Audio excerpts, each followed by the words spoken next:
So I wanted to ask you while I was scarfing down my little lunch, which I hope you guys got something to eat, and feel free to eat here if you need to.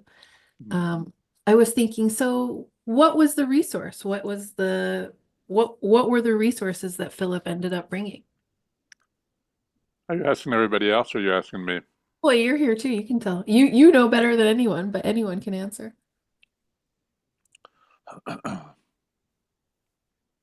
What do you think it was? There were two that I noted in particular. What were yours? Oh, I'd like to ask the therapist to tell us what she thought. The question I just asked was, so what resources did Philip What resources did he what end up bringing, in your opinion? end up bringing? Yeah, when you did the session, what resource Oh, did you? like what resources did he like go look for and find? Yeah, Um, what helped him in the end? Like, what was the standout thing? okay, sorry, because I just walked into this and I came from my Oh, son doing weird whatever stuff in the background. totally Um, understand. so as what helped him from what he looked for, like if you were to say like what kind of resources do you Excuse need? me. Like when I look at a session in Yep. globally, usually, especially in retrospect, there's something that stands out to me as like, oh, and when that happened, or when that significant thing was introduced, I felt that that person gained something or shifted. So sometimes a resource is, I'll always remember that one day when I was really perfectly happy back in my 20s, and that's the feeling that I want. And then they say, if I could just have that feeling again. And then they describe you that feeling. And then you're like, so to Okay. have the feeling, so it's something that they dig into So that then gotcha. really catapults them forward. So the I would say, resource, by the way, it's like a superpower. It's like their little yeah, thing they hold on to that they're like, now, boom. I think to me, if I were to look at it from a therapist point of view, I would say the resource that he got was what he needed from his mom, Okay, perfect. Yeah. From the like regression. what he would have needed had she have been less distracted Yep. and more compassionate. Um, There was some language that he introduced on his own, and this might not be obvious to you. You guys just started 2 hours ago, so I can just tell you what I think it is. But there was some language he introduced at some point that I thought, oh, that's a real meaningful turn. Do you remember it, Philip? Well, excuse me. I'm not Uh, trying to w- make this opaque for you guys either, I'll tell you. But no, tell me. no. For me, well, the whole being discounted and all of that and not responding to it and Yep. directly, the real strength came from learning how to be more human. That was That's it. all That was being it. human. That was it. Yeah. Exactly. And Or being yeah, yeah, and responding to give my side of the picture, I think maybe you're asking, well, what are you feeling? What would you have liked to have said or whatever? And that connects with the whole thing of being discounted because when you're being discounted, you're not being treated as a human, But you the know. key from the hypnotic point of view, everybody, okay, like we can analyze what we think it was, blah, blah, blah, insight into his mind as long as I, am alive, we can do that kind of stuff. And I'm not saying there's anything wrong with that. But I'm saying from the hypnotic point of view, as the hypnotist, more human tied him to a landmark in himself that brought out the next phase of what was possible for him. And so if you rewatch the video, what you're going to see or hear is I just kept saying that same thing over and over like a broken record. I said, more human. Oh, more human. And then he was still silent. So I said something like, so more human. And I mean, the feeding back of that resource allows him to then spend more time in that spot, so to speak. So part of my job, aside from the questioning, is just when they do find something, the thing that works for them, is just keep your attention on it. It's just like being like, no, no, stay right where you are. No, no, no, don't come out yet. No, stay there. And then they're like, and also, no, no, no, no. And so that has a lot to do with like slowing down, as we said. Sorry, I'm letting other people in. The other piece that I thought was super interesting about that, and then I'm going to share the next piece of the presentation, was Did you notice how his subconscious mind warned us a third of the way through that what I really would like is an opportunity to emotionally release this? And he actually even said, maybe cry, but maybe not. Like that came and went. And it was so his subconscious prepared itself to do the thing that it wanted to do. In classical therapy or in NLP or other things, a lot of the time you would pick up on that initial thing and tell them to do it now or make it happen. But instead, if you really follow the client, they're going to do it anyway. But they're going to do it when they feel the safest and most ready to do it. And that's what speeds the whole process up. Why does that speed the process up? Because I have not at any point triggered resistance. See, the trick is really kind of staying out of their way more than getting more stuff to happen. So, does anybody know what psychotic insight is? Does anybody know what? What psychotic insight is? Psychotic insight. No, sorry.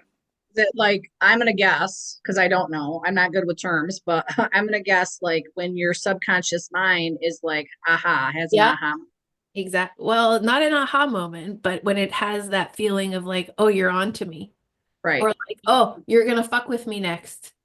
Because Or he like, even oh, tried to like talk him, sorry to interrupt. He was even like, well, I want to, like, I feel like I could cry, but like, I don't need to. And I know like I'm safe and I know all yeah, that. I'm a therapist and it. So he kind of like argued a little bit with himself, that's right. about it. Like, I'm not there yet. Right. That's right. Yeah, exactly. And that was the whole piece that's hypnotic about it. And that's really, truly non-interventional about it is to not make anything of that. Because what he's telling me is, I'm feeling safe enough to tell you that, and I'll do what I said when I feel safe enough for that. And I will decide that. If I start to pick on it or ask about it or get involved in it, then I've already violated that very, very fragile, veil. And so psychotic insight is when the client thinks you're onto them, or when the client thinks you would like them to change, or when the client thinks that you feel nervous because they feel nervous, or like you do this and they're like, oh, am I saying something weird?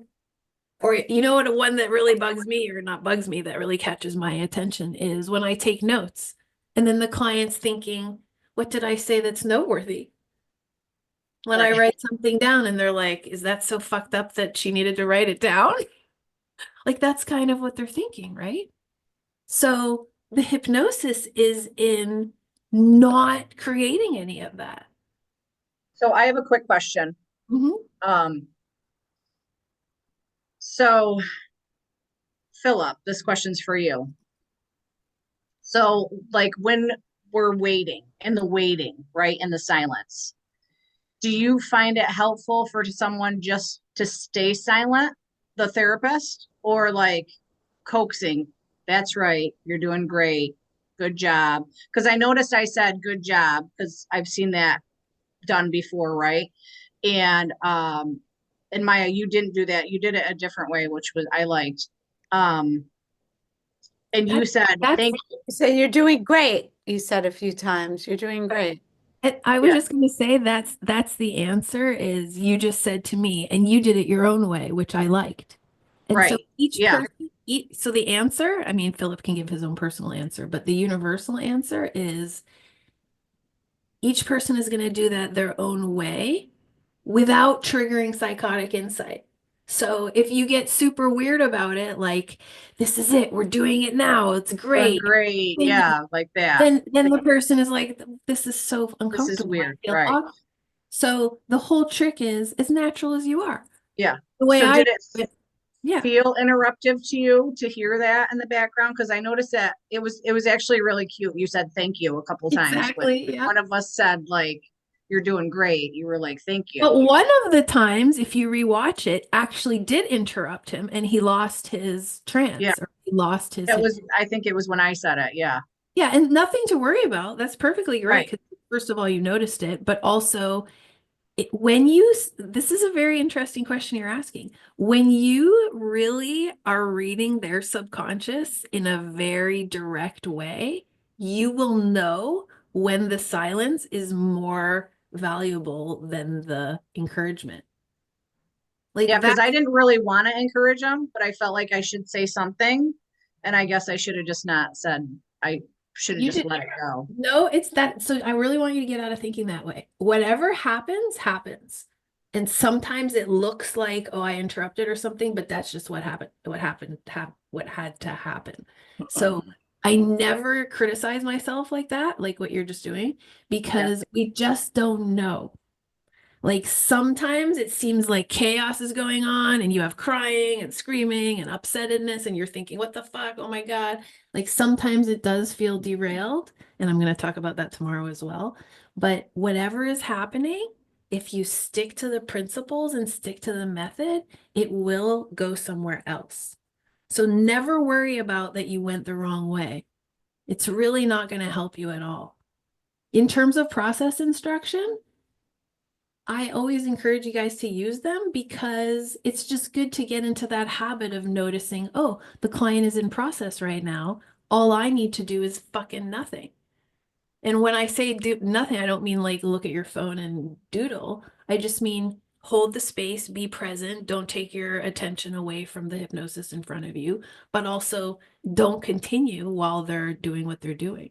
So I just put the cheat sheet in the chat so you can all download that PDF if you want to. I would encourage you to. But there's a list there of process instructions. And the way they sound is like, as you all pointed out, good job, keep going, classical Ericksonian, that's right. I think I said to him at some point, oh, that's it, that right there. Because I felt him going right there. And I said, right there. And he was like, yeah. And then I just say, just stay there as long as you want, as long as you need to. We're not in a rush. You're safe. These are all process instructions, which just tell the person, awesome. You can also say to them, doesn't that feel good? Because then they're like, oh, I'm doing something that feels good. And it's doing something that makes them do more of that. That's the whole thing about becoming hypnotic. When you notice somebody entering a state of trance, join them and encourage them more because that's where the hypnosis lies, in that connection. You're taking them there, they're taking you there. That's the whole experience. That's what speeds it up, by the way. I Sorry. like that in the beginning, he was like, kind of almost like, I know what I can do as a therapist, but Yeah. all goes out the window when I deal with my family. Right? Like, it was like he's acknowledging, okay, I know where I'm going with this or something, Exactly. And that's the whole point of the process is now when he steps away from it, he's going to think more human. More human would mean extend what I know that I've spent my time and energy and money learning to the people I love. That's just, it's going to be a natural next thought in his mind, which by the way is true for all of us, isn't it? Like that's Right. not just him. I used to have a yoga teacher who told this joke every year. He would come back from India and tell the same joke, which was, how's your yoga practice doing? Everyone would be Lululemon, oh, it's going great. And he'd be like, no, not that practice. When you're at home with your family, how's that going? Because that's the real yoga practice. So like this is not a problem that only Philip has, obviously. But yes, now he's going to put those things together.